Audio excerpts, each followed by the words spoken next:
Nah, jadi kita sebenarnya pajaknya itu udah dipotong oleh pemberi kerja. Cuman si pemberi kerjanya itu ngilangin lah buktinya. Jadi pas kita tiba-tiba tagih bahwa kalian tuh belum bayar pajak gini. Terus kena denda besar.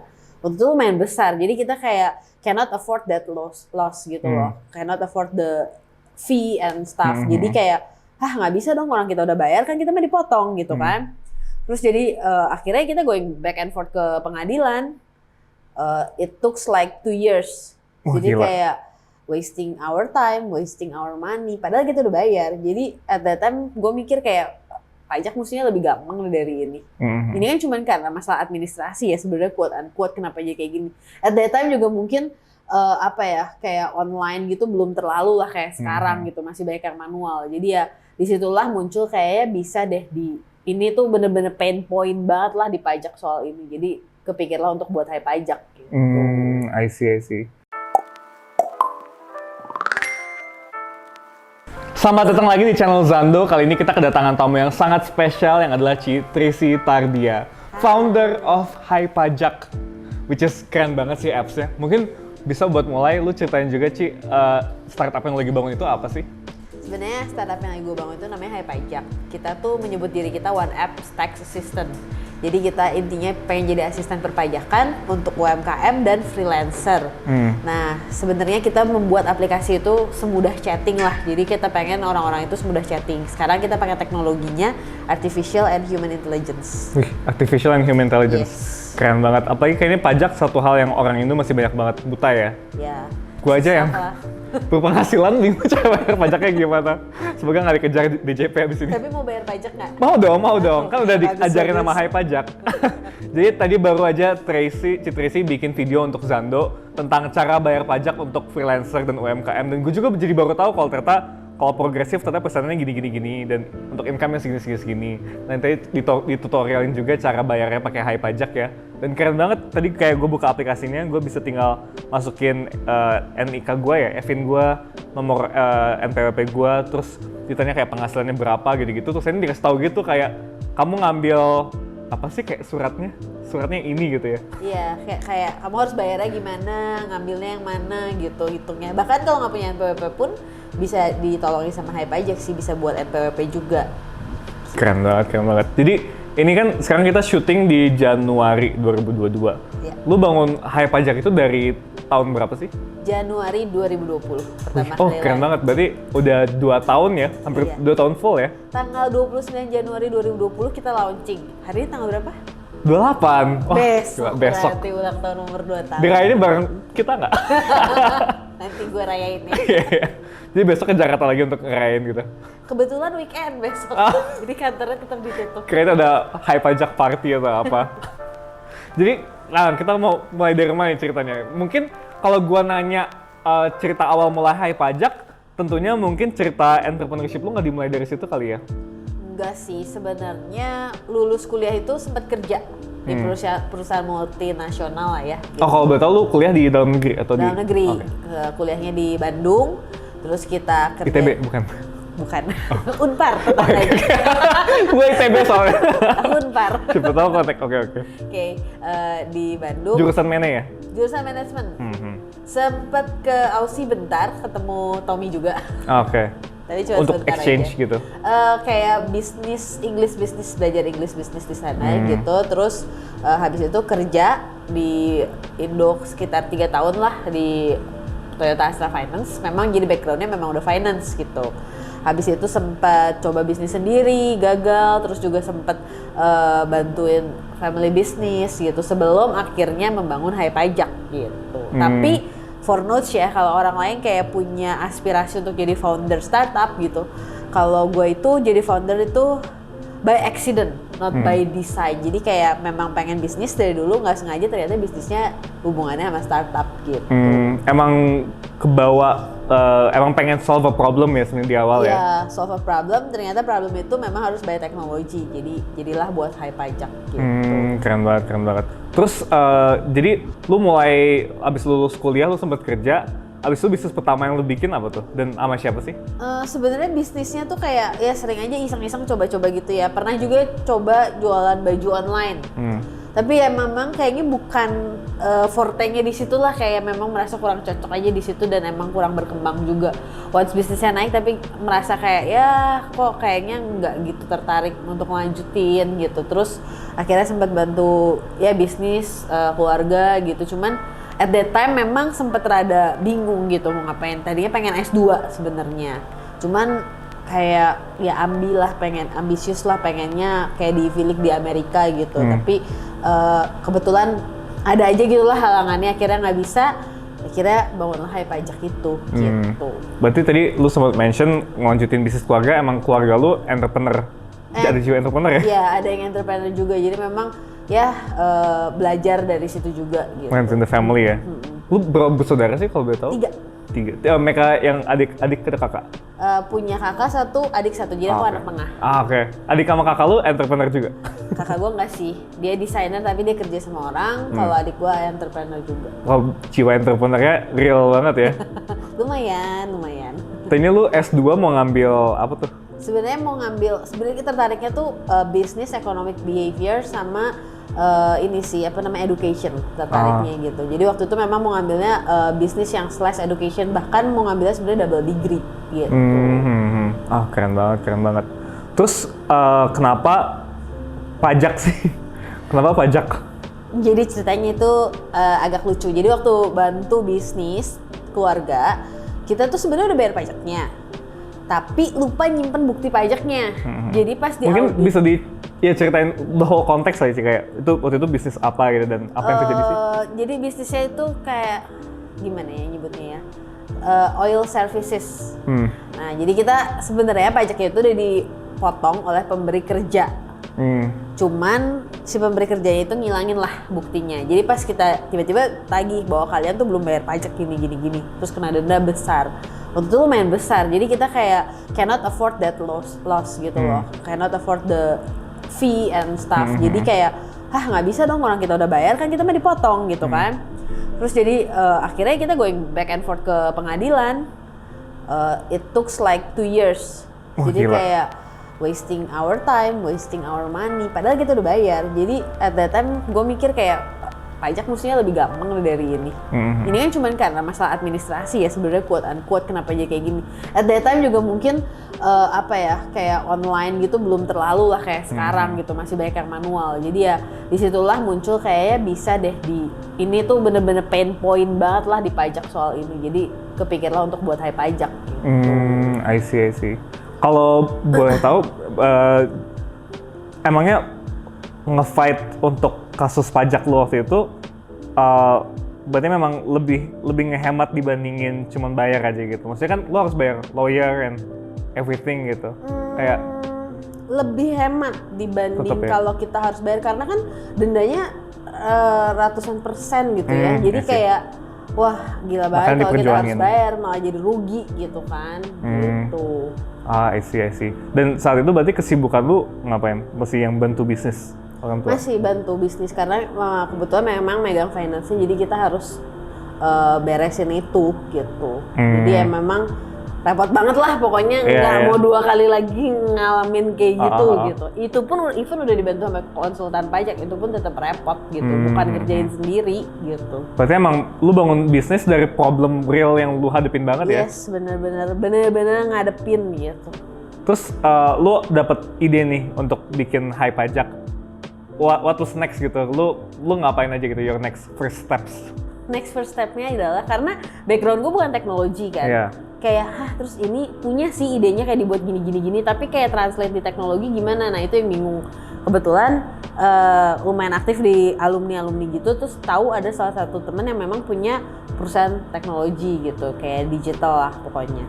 Terus kita present ke mereka, lebih ke arah ke temen gue itu lebih ke arah nih gue punya ide seperti ini, gimana menurut kalian masukan. Nah pas gue present itu mereka instead of ngasih masukan atau bahkan jadi vendor kita gitu, mereka malah mau jadi partner, jadi co-foundernya Hai Pajak gitu, karena mereka merasa oh this is have an opportunity gitu untuk in the future gitu. Jadi mereka punya belief, jadi terus mereka mau jadi co-founder di Hai Pajak juga. Oh, gitu. keren banget. Berarti emang lo langsung partneran sama orang IT-nya ya? Iya bener. Kayaknya emang itu penting nggak sih menurut lo buat di startup? Penting banget Iya. karena gue denger banyak masalah dari teman-teman gue yang kayak ditipu gitu loh soal IT gitu kalau nggak ngerti. Jadi ya itu very very helpful lah punya kayak partner yang memang ngerti di teknologi.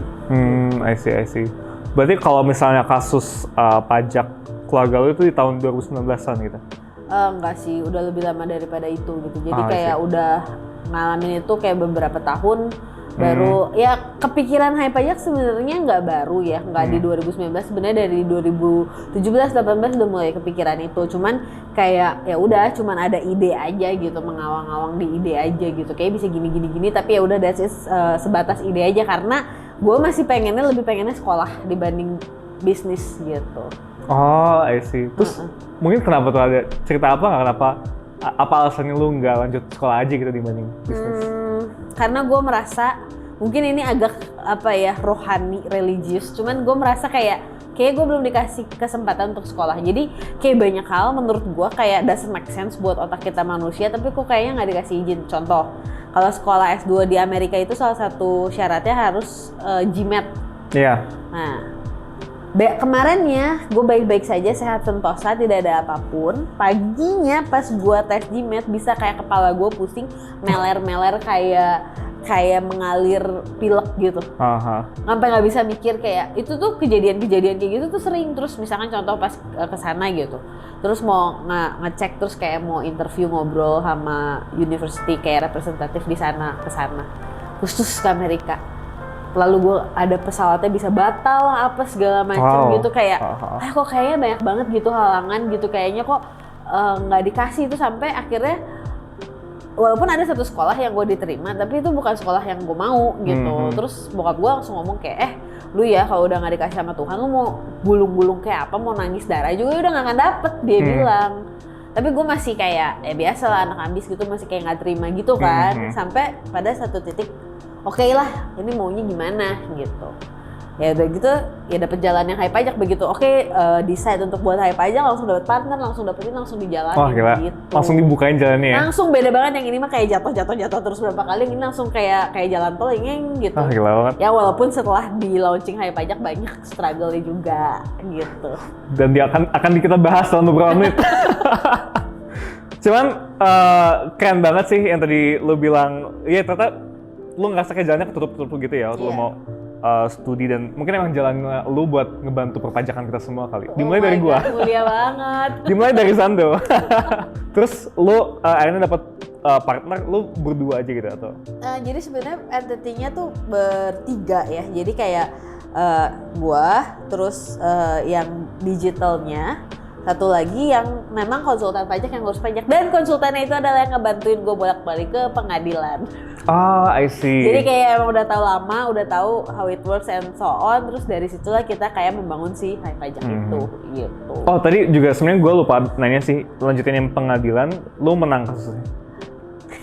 Ini akhirnya agak lucu sih sebenarnya guys.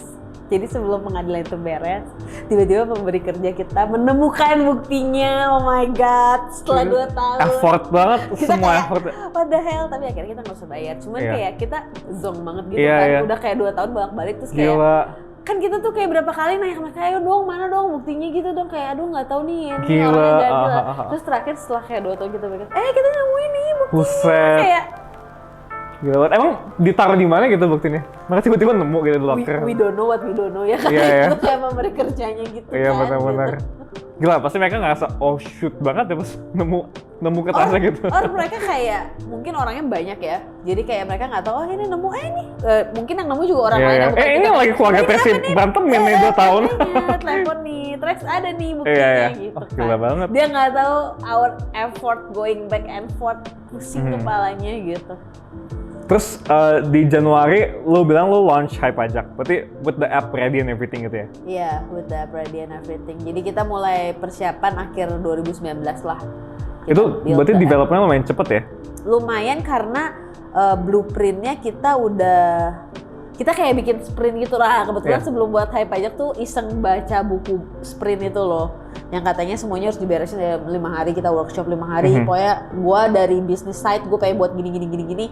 Terus dari yang konsultannya dia bilang secara aturan rules gini. Dari teknologinya dia translate untuk dibikin ke teknologinya. Langsung kayak udah, oh ini langsung dibuat gitu. Terus berarti tentunya lu ada bikin kayak MVP-nya juga gitu ya? Terus atau langsung? Ada kita coba sih, jadi sebenarnya sebelum benar-benar kita launching tuh kan udah kita daftarin sebenarnya MVP-nya ini agak-agak ketidaksengajaan. Ini kan kayak bener-bener kita semua itu baru buat startup pertama kan. Jadi kayak bener-bener ini bukan yang kayak cerita-cerita startup yang kayak ideal gitu, kalau kita kayak banyak melakukan yang kalau ketidaksengajaan gitu loh. Jadi kita memang udah masukin ke App Store, Google Play itu kayak bulan Desemberan gitu, tapi belum buat kita launching, belum pakai umum, dengan pikiran kita kayak ya udahlah nggak akan ada yang tahu juga siapa gitu yang bisa cari gitu kan. Ternyata udah ada yang tahu, download dan beli. Oh, keren banget. Terus kita kayak, hah, kenapa udah mulai ada transaksi? Padahal kan kita maksudnya emang sengaja dimasukin aja supaya nanti launching Januari itu gampang gitu kan. Ternyata udah ada yang pakai dan beli gitu. Kita kayak, oh wow, berarti ya emang lumayan menjawab ininya pasar gitu kan. Oh, keren banget. Organik ya. Organik. Ya, kita tahun pertama benar-benar organik sih. Dan itu lu tahun pertama bootstrap misalnya? Kita bootstrap tahun pertama, terus kebetulan habis itu menang Alibaba kan, dapat duit grant juga dari Alibaba. Itu lu menang Alibaba kapan tuh? Itu September 2020. Berarti 2020 you would say a good year for Hai Pajak kali ya? At first enggak. Jadi gini, pas launching nih, ini ada cerita yang kita tuh launching sore kan, pakai panggil media segala macem gitu kan. Paginya tuh gue dipanggil sama DJP, Dirjen Pajak, karena kayak gue udah deg-degan banget, ya nggak boleh launching segala macem gitu. Kenapa? Jadi sebenarnya lebih ke arah miskom sih, mereka pikir kita belum punya izin and so on gitu, padahal waktu itu tuh kita sempet 2 bulanan itu khusus untuk nungguin si izin. Izin kayak yang pas kita tes app bulan Desember itu ya kita nggak keluarin karena kita nungguin izin gitu. Izinnya keluar, nah kayaknya ada salah komunikasi, ternyata setelah kita dipanggil terus kita clearin, ya nggak apa-apa, cuman kan kayak lu sore mau launching, pagi lu dipanggil jam 7 pagi, lu udah harus standby di sana kayak udah keringet dingin, udah kayak kalau harus dibatalin semuanya udah bayar segala macem gitu kan. Ya lumayan. Nah habis itu karena rada-rada takut lay low aja gitu, nggak mau terlalu yang gimana. Nah cuman 1 bulan setelah launching COVID happen. Iya itu awal 2020 ya? Iya Maret kan, itu benar-benar. Oh iya benar-benar. 1 bulan setelah launching, terus kita kayak rencana kita kacau semua nih, gimana ya? Nah habis itu karena gue udah pusing, udahlah gue ditawarin sama adalah temen gue gitu, terus kayak lu ikutan aja nih Alibaba gitu. Gue mah ikutan nggak ada aspirasi menang sama sekali gitu, karena yang pikiran ya udah coba-coba aja, mau belajar. Belajar pasti harus ke orang yang mengerti dong pastinya kan. Ikutan Alibaba, pertamanya bahkan sempet hampir nggak keterima yang awalnya, terus ada yang mengundurkan diri, malah kita yang jadi keterima tuh 200 besar di Indonesia. Gila, itu terus, jalannya lagi kali ya? Iya, 200 besar di Indonesia. Terus habis itu tiba-tiba lolos ke 60 besar di Indonesia. Terus lolos lagi ke 16 apa berapa belas gitu, yang mewakili ke dunia. Jadi kalau nggak salah di dunia itu tuh kayak dari 16 negara gitu tuh dipilih 50 startup kalau nggak salah. Oh dari 16 ke 4, di Indonesia tuh mewakili 4 buat 50 startup yang dari berbagai kota belasan negara itu. Nah, kita tuh kayak setiap kali lolos tuh kita kayak bingung, kita lolos lagi, kita lolos lagi, karena kita pikirannya cuma kayak, oh belajar apa tuh, oh dia ngajarin itu terus kita cobain di tempat kita gitu. Kita nggak ada pikiran gimana-gimana, dan gue juga bilang ke tim gue, pokoknya ya kita ini ya belajar aja ya. Di sini kita saatnya kita belajar, kita cuma bener-bener kayak gitu doang. Terus kita kepilih 50 besar, pas yang pengumuman 10 besar itu kita keterima. Wow. Satu-satunya dari Indonesia yang masuk 10 besar. Keren banget. Dan nggak pernah sebelumnya Indonesia sampai ke situ gitu. Keren banget. Terus dengan itu, oh yaudahlah 10 besar aja udah keren banget gitu kan. Terus ya udah bertanding gitu-gitu, dan terus ternyata kita juara 1 dan kita dapet juara favorit. Jadi kita langsung menyabet 2. award gitu. Terus kita kayak kaget banget juara dunia Iya, langsung iya. kayak gitu, dan dari Alibaba The whole pula, Alibaba gitu. competition ya? Iya. Keren banget. Kita sampai kayak pas menangnya kayak masih itu beneran gitu. Iya. Cuma bisa kayak teriak-teriak terus kayak bingung gitu. Keren banget. Itu waktu tim lu udah berapa orang? Yang boleh mewakilin cuma boleh 3 orang. I see. Competition itu tuh kayak berapa bulan cuma boleh 3 orang. Perwakilan gitu. Keren banget. Iya. Terus lu dapet apa dari competition itu gitu? Kalau yang pasti sih sebenarnya kita belajar banyak ya di situ. Sebenarnya dia kan competition slash incubator kan sebenarnya. Jadi kita belajar gimana cara kita ngembangin produk, masuk ke market and so on gitu. Terus gimana startup harus gimana gitu kan. Ya itu sih yang paling banyak kita dapetin. Tapi di luar itu juga kita dapet duit. Iya. Grant-nya kan pastinya. Dan dapet exposure juga dari Alibaba gitu. Keren banget. Jadi tadi lu bilang di awal tahun 2020 yang shit yang happens itu sempat dipanggil sama DJP, terus sempat juga gara-gara COVID happen jadi lebih slow down ya. Tapi di pertengahan berarti good news-nya lu menang si Alibaba competition-nya ya? Iya. Terus gimana tuh abis lu? Itu lu Alibaba competition gitu online gitu ya? Ya karena COVID sayangnya jadi kita online semua sih. Jadi mestinya sebenarnya hadiahnya di luar grand itu mesti kita tuh datang dan belajar langsung ke headquarter-nya. Cuman ya nggak bisa lah sampai sekarang gitu kan.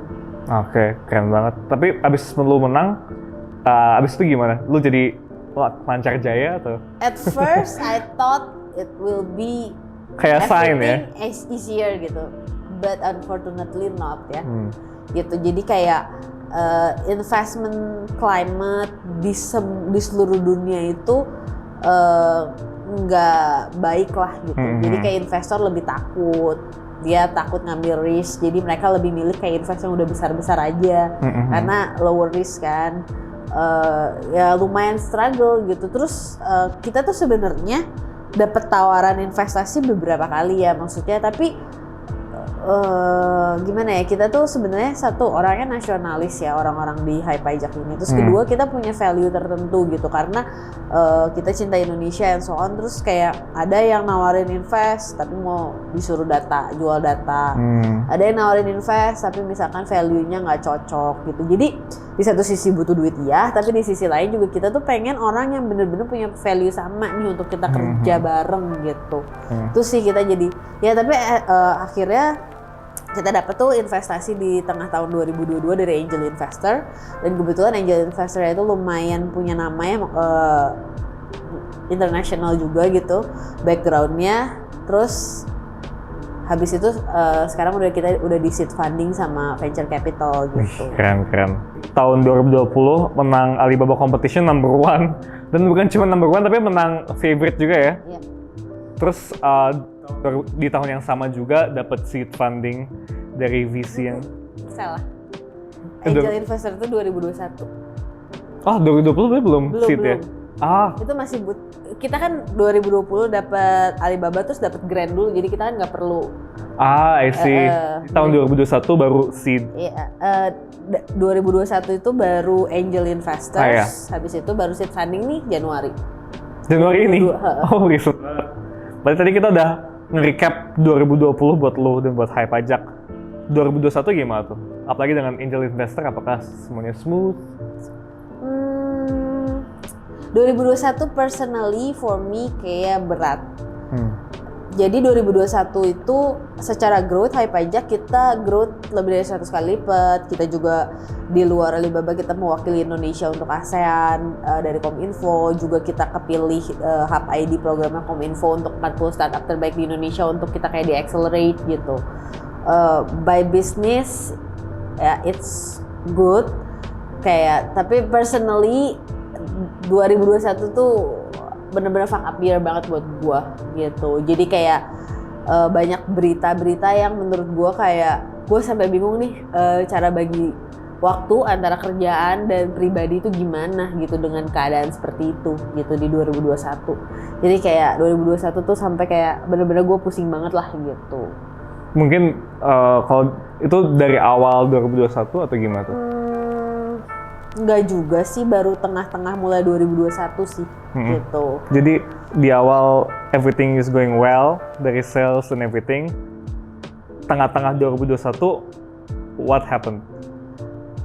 Sales growth oke untuk kayak pajak, tapi lebih ke kehidupan pribadi sih. Kayak gue tiba-tiba dapat kabar bokap gue cancer dan stadium lanjut langsung. Kita shock banget dari orang sehat dapat kayak gitu.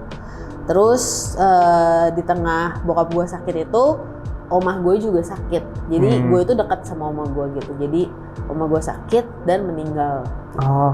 Turut berduka cita. Thank you. Itu kapan tuh kejadiannya? Meninggalnya Desember kemarin. I see. Kalau bokap lu gimana? Masih aman-aman aja? Untungnya puji Tuhan sih it's good, operasinya berjalan lancar. Terus sampai sekarang kemo juga bagus, nggak ya efeknya nggak terlalu parah lah ya gitu. Cuman at that time gue bener-bener kayak gue bingung lah, kayak ini kerjaan lagi capek banget. Terus yang sakit 2, kalau orang sakit kan lumayan ya ngurusinnya gitu. Cuman di luar itu lebih ke arah ya bingung aja gitu, kayak ini tuh harus gimana ya gitu, kerjaannya banyak. Di luar kerjaan sebenarnya gue lumayan aktif sosial ya, jadi kayak jadi sekjen juga di Ikatan Alumni Unpar, jadi kayak bagi waktunya tuh bener-bener pusing sebenarnya gitu. Sampai gue ya Tuhan, ini 24 jam dalam sehari kayaknya nggak cukup deh gitu, 7 hari dalam seminggu juga kayaknya nggak cukup gitu. Cuman ya kayak akhirnya ya gue make do aja apa yang bisa gue lakukan gitu. Gila. Ini gila sih ceritanya. What a fight ya, what a fight. Lumayan what a fight sih gitu. Cuman at the same time gue nggak bisa kayak ngasih lihat ke tim gue bahwa gue ada masalah. Mereka tahu orang tua gue sakit, oma gue sakit, tapi gue ya meeting gitu ya gue harus biasa aja kan, karena once gue kayak as the founder, kalau gue kayak lemes kayak aduh sorry ya meeting telat karena ngurusin yang sakit, kayak it's not an excuse gitu kan, kayak life must go on gitu kan, show must go on. Jadi kayak gue sering banget meeting di rumah sakit gitu. Gila even banget. Terakhir itu gue masih sempet ngirim data ke investor gue di rumah sakit lagi inin omah gue gitu. Kayak di satu sisi gue tahu ini omah gue lagi sakit gitu ya, and she is dying ya, nggak cuma sakit yang sakit ditemenin doang.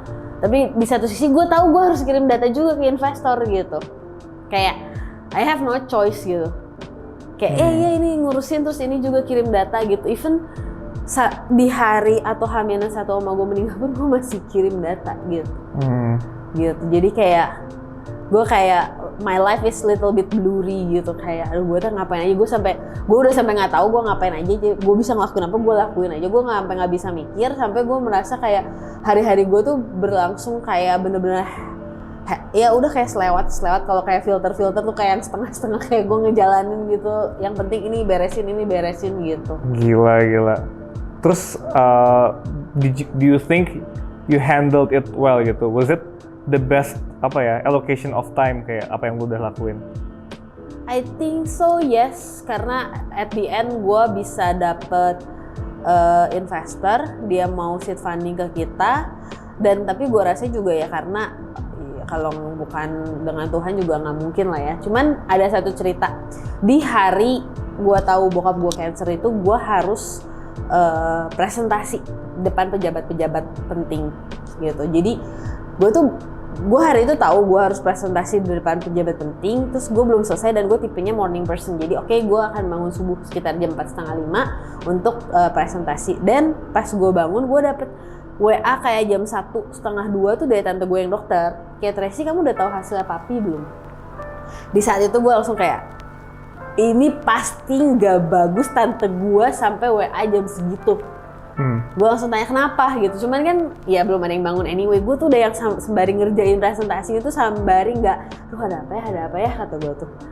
Terus pas jam 5:30 jam 6 gue dapet dari tante gue ya kayaknya CA stadium lanjut. Wah gue langsung kayak nangis, kayak gimana? Nangis. Gue sebelum tante gue ngomong tuh udah mulai nangis tuh, karena gue udah feeling bad banget nih. Terus begitu dia tahu gue langsung nangis. Kakak gue juga seapartemen kan, terus gue langsung bilang ke dia. Terus gue si co-founder gue nemenin gue buat presentasi juga kan. Terus dia yang jemput, terus dia telepon, lu beneran masih mau presentasi nih? Dia tanya. Nggak apa-apa deh dibatalin juga, kata dia. Nggak bisa, gue bilang ini penting banget. Di depan orang, di depan pejabat banyak, nggak bisa nggak gue presentasi gitu.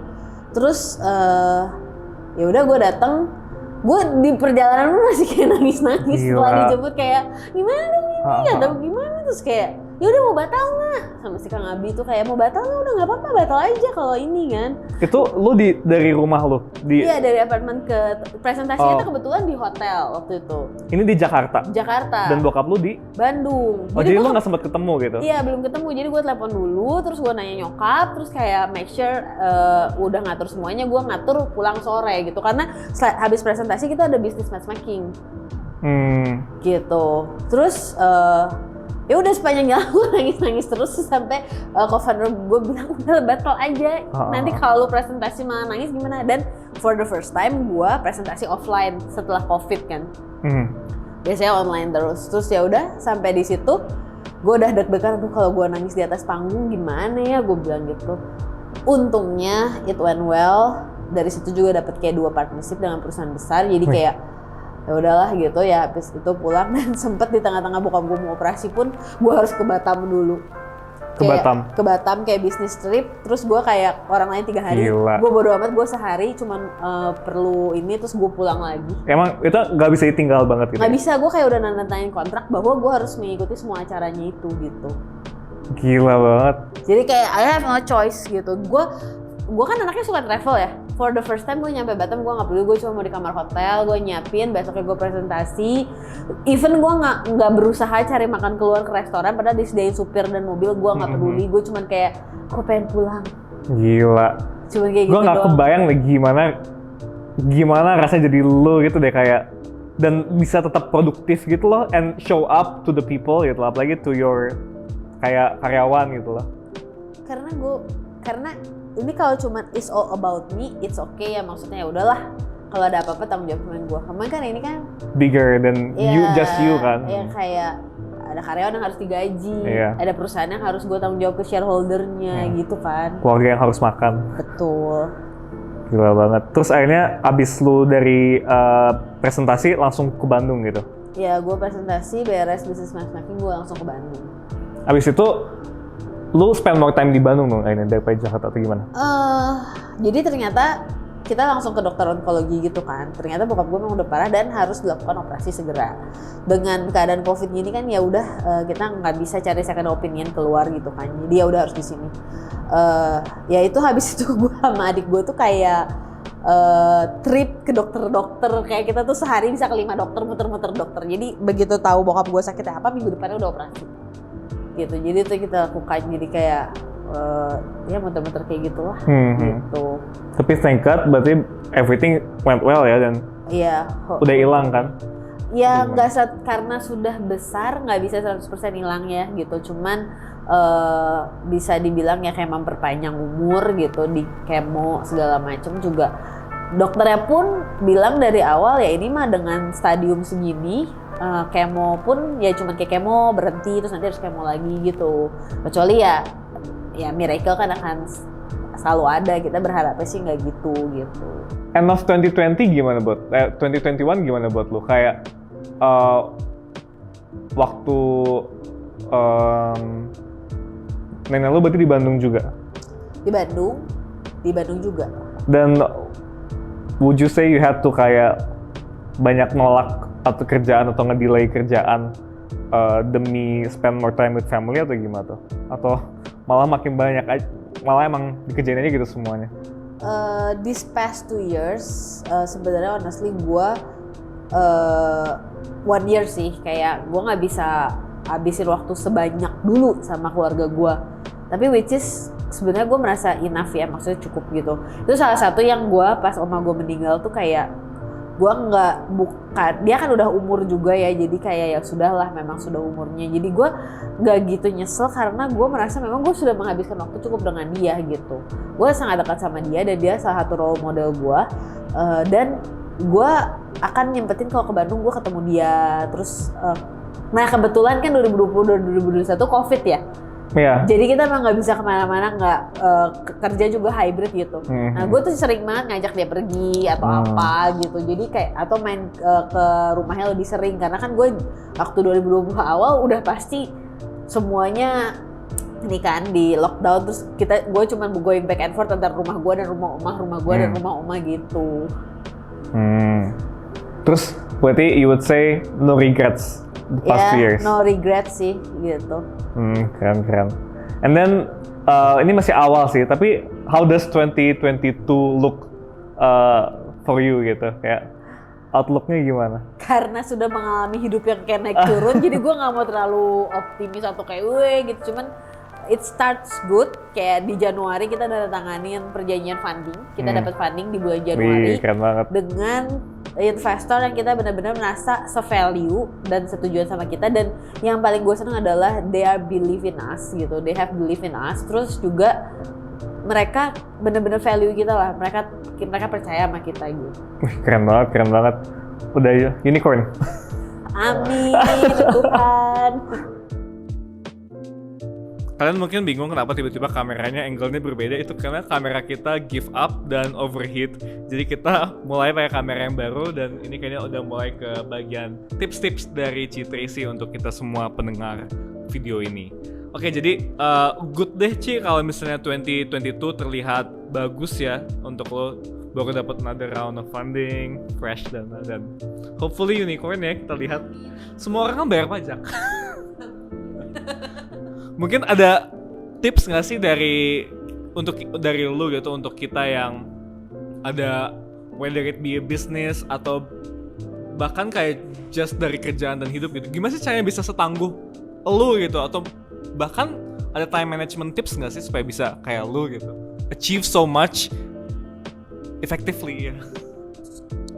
Gue nggak bisa bilang bahwa gue achieve so much ya, tapi salah satu time management ya big priority ya, harus punya priority. Terus yang kedua adalah kayak maintain that consistency gitu. Kayak dimanapun keadaan lu, kayak gimana pun mood lu harus kayak maksain diri tetap ngerjain apa yang harus lu kerjain. Itu sih kayak, karena consistency is a key ya. Kayak makanya kalau orang bilang kayak ide harus brilian bla bla bla, I'm sorry to say gitu, tapi it's a bullshit. Kayak yang penting tuh kayak gimana nih kalian ngerjainnya, gimana nih kalian bisa tetap konsisten bagaimanapun keadaan yang terjadi gitu. Itu sih tips dari gue. Jadi kayak ya benar-benar siapkan mental lah kalau mau bikin bisnis. Iya. Bisa karena terbiasa ya. Iya. Keren banget. Dan kalau misalnya gue udah punya bisnis dan gue thank God misalnya udah punya banyak cuan, wajib bayar pajak ya. Tapi banyak yang bingung ya caranya gimana. Tapi untungnya ada Hai Pajak buat ngebantu kita bayar pajak. Jadi tadi gue udah coba download aplikasinya dan itu tuh keren banget. Jadi gue cuma langsung download aplikasinya, gue masukin email dan dia cuma langsung nanyain NPWP, EVIN, data-data yang emang gue udah punya. Tapi kalau misalnya lo belum punya juga bisa skip ya, dan masukin NIK. NIK masukin gak sih? Masukin ya? Iya, NIK. Dan karena gue pusing pajak, hal pertama yang gue cobain adalah simulasi pajaknya. Jadi gue nyoba tuh tadi, kan ditanyakan penghasilan per bulan berapa, pencet, langsung keluar gitu kayak, apa sih? Surat pajak, pokoknya kayak gue tuh termasuk kategori pajak yang apa gitu. Dan bayar pajaknya segini gitu. Dan itu hal yang baru sih buat gue, kayak oh gue baru tau ternyata ceilingnya tuh kayak level-levelnya tuh di sini ya. Dan kayak, ternyata gue udah harus ya. Dan gitu-gitunya gitu. Dan tadi gue liat fiturnya, bahkan lo tuh bisa langsung setelah simulasi langsung isi laporannya ya, SPT-nya tahunannya ya, dan bayar pajaknya dari aplikasinya gitu. Dan tadi tuh gue baru aja bikin akun, tapi gue bisa curhat pajak gratis selama 30 menit ya. Curhat hidup bisa nggak? Kalau lagi galau. Nggak ada yang curhat hidup. Oh iya. Boleh tuh kawan-kawan ke telepon. Dan pembayaran pajak sih, dan hitung pajak bulanannya gampang banget. Jadi bahkan kayak gua juga kali ya, sebagai orang yang punya thank God gitu di umur kayak gini, sumber penghasilannya dari tempat yang berbeda-beda, enak aja sih karena gue selalu bingung tentang pajak gitu. Dan di umur gue yang 22 tahun baru lulus, gak pernah ada kurs kuliah yang ngajarin pajak, dan gak pernah ada orang yang ngajarin gue pajak gitu. Jadi sampai kemarin aja tuh pas dipanggil orang DJP ke kantor pajak, gue kayak aduh gila. Gue dipanggil kemarin, udah tahu kan sih? Nggak tahu. Lu dipanggil? Dipanggil. Tapi gue udah patut berbangga dong. Berarti penghasilan lu banyak sampai dipanggil. Tengkat lah ya. Tapi gue udah bayar pajak ya kalau ada orang DJP yang yang ngejar dari video ini. Gue udah bayar. Thanks to Hai Pajak juga. Jadi kemarin waktu gue dipanggil membukakan mata gue dan kayak ternyata kayak karena gue kan iseng ya, awalnya kayak iseng freelance, iseng nyari cuan dan nambah penghasilan, ternyata dipanggil untuk minta dijelaskan karena kayak gue ada NPWP dari SMA juga, tapi karena gue selalu bingung itu keperluan keluarga. Waktu itu kayak keluarga gue bikin PT, gue selalu bilang nihil ditanggung orang tua, tapi begitu di tahun ini gue udah ada penghasilan, ya the big question mark buat gue gitu, nihil atau mulai bayar pajak nih. Dan untungnya juga karena tadi dijelasin tentang perpajakan dan sistem pajak yang berbeda-beda untuk tipe apa ya, kayak orang yang berbeda, yang buat punya NPWP persenannya beda, yang masuk ke agensi sebagai content creator itu beda. Itu mind blowing buat gue juga sih, jadi tahu aja ada perbedaan level pajaknya ya. Buat teman-teman di sini yang pengen tahu lebih lanjut tentang gimana caranya sih gue bisa bayar pajak tanpa stres, pajak beres bebas stres, langsung aja ikutin workshop kita di hari Selasa tanggal 15 Februari 2022. Citrisi bakal ngomongin gimana caranya ngurus pajak buat UMKM dan buat freelancers. Ditutorialin langsung pakai aplikasi Hai Pajaknya, cuma pencet-pencet doang, kayak di chat gitu lah sama orang, kayak ada chatbot gitu. Kita tinggal kayak NIK-nya segini. Bisa nggak sih gue custom gitu, udah makan belum mas gitu-gitu. Gue lapar nih, bisa digojekin nggak? Tapi aplikasinya keren banget, dan di workshopnya bakal ngebantu banget buat kalian tahu kalian harus bayar pajaknya segimana. Mulai dari pendapatan berapa kalian wajib bayar pajak, dendanya gimana kalau misalkan nggak bayar pajak, dan kapan sih kalian harus bayar pajak gitu, tanggal dan bulannya. Itu semua dijelasin di workshop Citrisi. Thank you so much Citrisi udah ngebagiin semuanya di YouTube kita dan juga di workshop bareng kita. Karena mikir satu gue canggung. Thank you so much buat Citrisi udah ngebagiin begitu banyak di workshop kita dan di channel YouTube kita. Ada hal terakhir nggak yang lu pengen sampaikan ke viewers kita? Hal terakhir, just do it. Just do it. Thank you so much Citrisi. We'll see you guys in another video.